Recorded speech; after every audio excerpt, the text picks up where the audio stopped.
آپ دیکھ رہے ہیں ببلو ٹی وی۔ جنگل کے پاس ایک گاؤں میں دو لکڑہارے رہتے تھے۔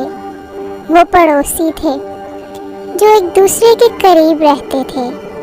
احمد پہلا لکڑہارا بہت ہی چست اور ایماندار لکڑہارا تھا۔ علی جو دوسرا لکڑہارا تھا وہ بہت ہی سست لکڑہارا تھا۔ وہ اپنی روزی روٹی جنگل میں لکڑیاں کاٹ کر کماتے تھے۔ ہمیشہ کی طرح ایک دن صبح احمد اپنے کام پر نکلا۔ یہ کتنی صبح صبح کام کرنے جا رہا ہے؟ پاگل ہے، میں تو تھوڑی دیر بعد جاؤں گا۔ علی کی زندگی میں بہت پریشانیاں تھیں کیونکہ وہ محنت کرنے کے لیے تیار نہیں تھا۔ احمد جنگل میں جا کر لکڑیاں ڈھونڈنے لگا۔ ہاں، یہاں مجھے اچھی لکڑیاں نہیں مل رہی، مجھے آگے ندی کے پاس جانا چاہیے، شاید وہاں اچھی لکڑیاں مل جائیں۔ تو احمد ندی کے پاس چلا گیا۔ وہاں اسے بڑا درخت ملا۔ احمد درخت پر چڑھا اور اسے کاٹنے لگا۔ جب وہ لکڑیاں کاٹ رہا تھا تو اچانک کلہاڑی اس کے ہاتھ سے پھسلی اور ندی میں جا گری۔ ارے نہیں، یہ میں نے کیا کر دیا؟ میرے پاس پیسہ کمانے کے لیے یہی ایک ذریعہ تھا، اس کے بغیر میں کیا کروں گا؟ اللہ تعالیٰ میری مدد کرو۔ وہ رونے لگا اور اللہ سے مدد مانگنے لگا۔ اللہ تعالیٰ نے اس کی دعا سن لی اور اچانک ایک ہلچل ہوئی اور اس کے سامنے ایک فرشتہ بابا جی کی شکل میں حاضر ہوا اور اس سے پوچھا، آپ رو کیوں رہے ہو بیٹا؟ بابا جی، میں نے اپنی کلہاڑی ندی میں گرا دی ہے، میری مدد کیجیے۔ تمہاری کلہاڑی میں تمہیں لوٹاؤں گا۔ بابا جی نے ندی سے ایک کلہاڑی نکالی۔ وہ ایسے چمک رہی تھی جیسے وہ سونے کی ہے۔ احمد اتنی اچھی چمکتی ہوئی کلہاڑی دیکھ کر حیران ہو گیا، پر احمد نے سچ بولا۔ نہیں بابا جی، یہ میری نہیں ہے۔ بابا جی نے دوبارہ ایک اور کلہاڑی نکالی۔ وہ چاندی کی بنی ہوئی تھی۔ بیٹا، کیا یہ تمہاری کلہاڑی ہے؟ نہیں۔ بابا جی نے ایک لوہے کی کلہاڑی نکالی۔ کیا یہ تمہاری کلہاڑی ہے؟ احمد کے چہرے پر خوشی تھی۔ ہاں بابا جی، یہ میری کلہاڑی ہے۔ میرے بچے، تمہاری ایمانداری دیکھ کر میں بہت خوش ہوا۔ تم تینوں کلہاڑیاں رکھ لو، یہ تمہاری ایمانداری کا انعام ہے، سب تمہاری ہے۔ احمد خوش ہو کر تینوں کلہاڑیوں کے ساتھ گھر گیا۔ جب وہ علی کے گھر کے پاس سے گزرا، علی نے کلہاڑیاں دیکھی تو حیران رہ گیا۔ صبح وہ لوہے کی کلہاڑی لے کر گیا تھا، لیکن اب میں دیکھ رہا ہوں وہ ایک سونے اور چاندی کی کلہاڑی لے کر لوٹا ہے۔ ضرور کوئی بات ہے، اس کے پیچھے جا کر سب پتہ چلاتا ہوں۔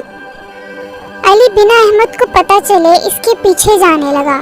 احمد گھر پہنچا اور اس نے اپنی بیوی کو بلایا۔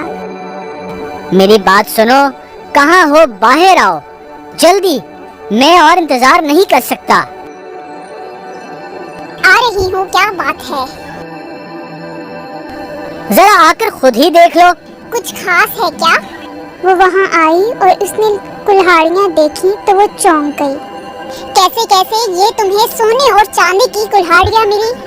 احمد نے سمجھایا بابا جی کیسے حاضر ہوئے اور کیسے اسے یہ کلہاڑیاں ملی۔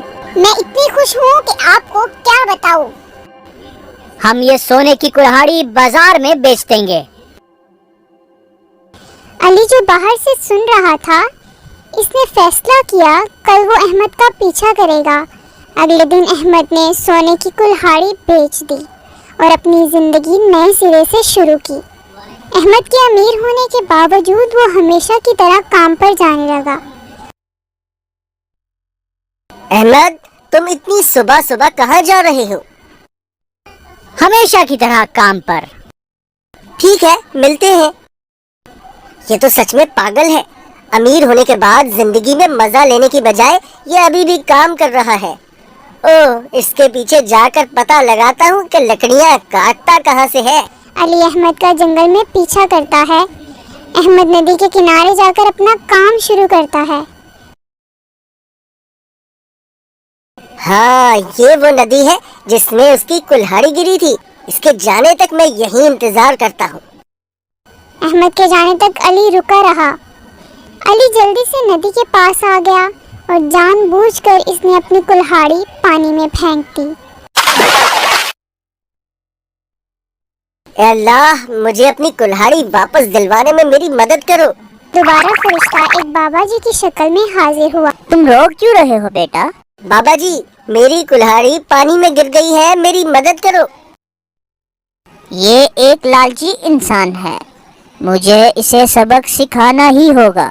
بابا جی نے پہلے اس کی لوہے کی کلہاڑی نکالی. کیا یہ تمہاری کلہاڑی ہے؟ احمد تو اپنی بیوی سے یہ کہہ رہا تھا کہ بابا جی نے اسے سونے کی کلہاڑی دکھائی تھی، لیکن یہ تو مجھے لوہے کی کلہاڑی دکھا رہا ہے. کوئی بات نہیں، میں ان سے جھوٹ بول دیتا ہوں. نہیں. بابا جی نے پھر چاندی کی کلہاڑی نکالی اور اسے دکھائی. کیا یہ تمہاری کلہاڑی ہے؟ نہیں، یہ کلہاڑی میری نہیں ہے. بابا جی نے پھر ایک سونے کی کلہاڑی نکالی. کیا یہ تمہاری کلہاڑی ہے؟ ہاں ہاں یہی میری کلہاڑی ہے. بابا جی بہت ناراض ہوئے. تمہاری اتنی ہمت، تم مجھ سے جھوٹ بولو. جھوٹ بولنے کے لیے تمہیں سزا ملے گی. یہ کہہ کر بابا جی تینوں کلہاڑیاں لے کر غائب ہو گئے. میری کلہاڑی، میری کلہاڑی. بابا جی میں نے جھوٹ کہا، اس لیے مجھے معاف کر دیجئے. مہربانی مجھے میری کلہاڑی واپس دے دیجئے. اے بابا جی اب میں کیا کروں گا؟ اس کا رونا دھونا چلانا سب بیکار تھا.